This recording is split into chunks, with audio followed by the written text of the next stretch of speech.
Valesca Calero y mi persona, Chávez Zamora. A continuación les dejaré a mi compañera Silone, que empezará a hablarles acerca del concurso de acreedores. Las medidas de ejecución son aquellas medidas que tienden directamente a la realización de los bienes del deudor, al solicitar el acreedor el embargo de todos los bienes. Poner en manos de la justicia dichos bienes con el fin de que se vendan y hacerse pagar con el precio de la venta. El acreedor puede solicitar ante el juez que los bienes de este, o sea, el deudor, sean embargados ya que incumpla concurso de acreedores. Artículo 2239. Asimismo, si el deudor deja de incumplir con sus obligaciones, todos y cada uno de los acreedores tienen el mismo derecho de cobrar su crédito en virtud del principio par conditum creditorum, igual de todos los acreedores.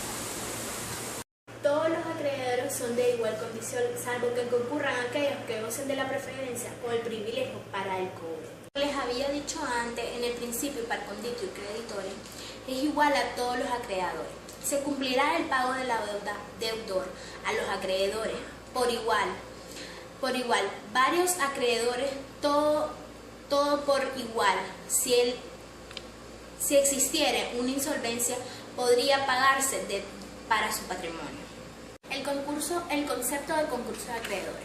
El concurso de acreedores es un proceso de ejecución general que tiene por ejemplo repartir el patrimonio del deudor en diversos acreedores. Esto quiere decir que como existen varios acreedores y solo un deudor, el deudor cuando existe una insolvencia, es posible que ante el juez eso se lleve y se comienza el concurso de acreedores. Para la declaración de un concurso. Se declara insolvente al deudor mediante sentencia. Es cuando el deudor se encuentra insolvente ante varios acreedores, lo cual el deudor no puede satisfacer las necesidades, el cual debe de pagar esa deuda ante todos los acreedores. Efectos de concurso de los acreedores. Desapoderamiento del deudor. Quiere decir el poder de su patrimonio y pasa a ser un órgano concursal. Régimen, el principio del par conditum creditorum. Es como les explicaba antes, que significa igual de todos los acreedores. A continuación yo les voy a hablar acerca de la prelación de crédito. Como habíamos señalado en principio, todos los acreedores gozan de igual derecho frente a su deudor para satisfacer su crédito, sobre los bienes embargables del patrimonio de éste, sobre los que descansan sus respectivos derechos de garantía general y sirven de soporte a la responsabilidad del deudor para el cumplimiento de sus obligaciones. Esta supuesta igualdad de derechos de todos los acreedores plantea un conflicto de intereses entre estos cuando existe insolvencia del deudor, resultando insuficiente el patrimonio de éste para satisfacer todas sus obligaciones. Por lo anterior, la ley atribuye en determinados casos a algunos acreedores el derecho a satisfacer su crédito sobre los bienes del deudor con preferencia a otros acreedores, por lo que se plantea que el acreedor favorecido tiene o goza de un privilegio de preferencia.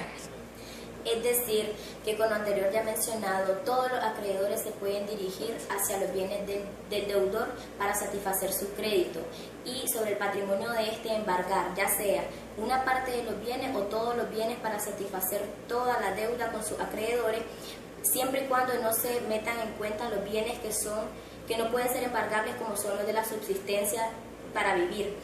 También se dice que con el acreedor que se realizó la primera relación jurídica, entonces es con este acreedor que es el privilegiado o el que tiene la preferencia acerca de dirigirse hacia el patrimonio del deudor. Podemos llegar a la conclusión que la prelación de crédito, privilegio, derecho de prelación o preferencia es la ventaja o beneficio de que gozan ciertos créditos de ser pagados antes que otros, incluyendo la posibilidad de poder realizar la venta de alguno o de todos los bienes embargables del deudor para obtener su satisfacción.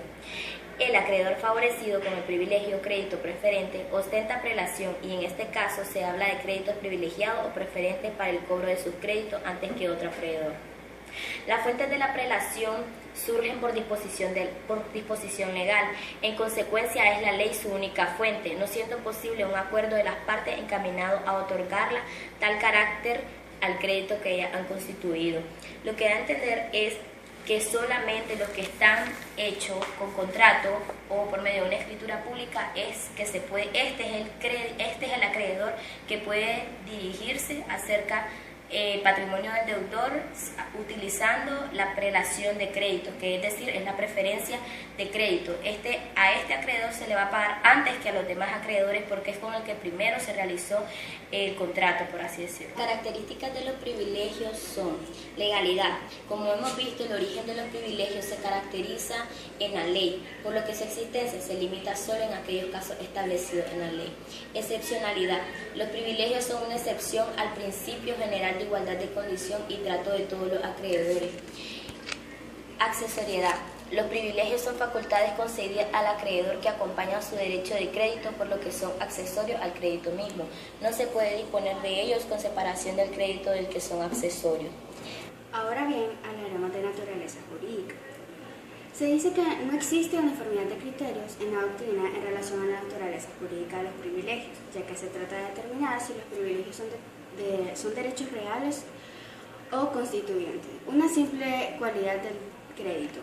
Ahora bien, entonces hablaremos de privilegios generales. Entendemos que son aquellos que recaen sobre la totalidad del patrimonio del deudor, mientras que los privilegios especiales son aquellos que recaen sobre bienes determinados y concretos. Diferentes efectos de privilegios generales y específicos.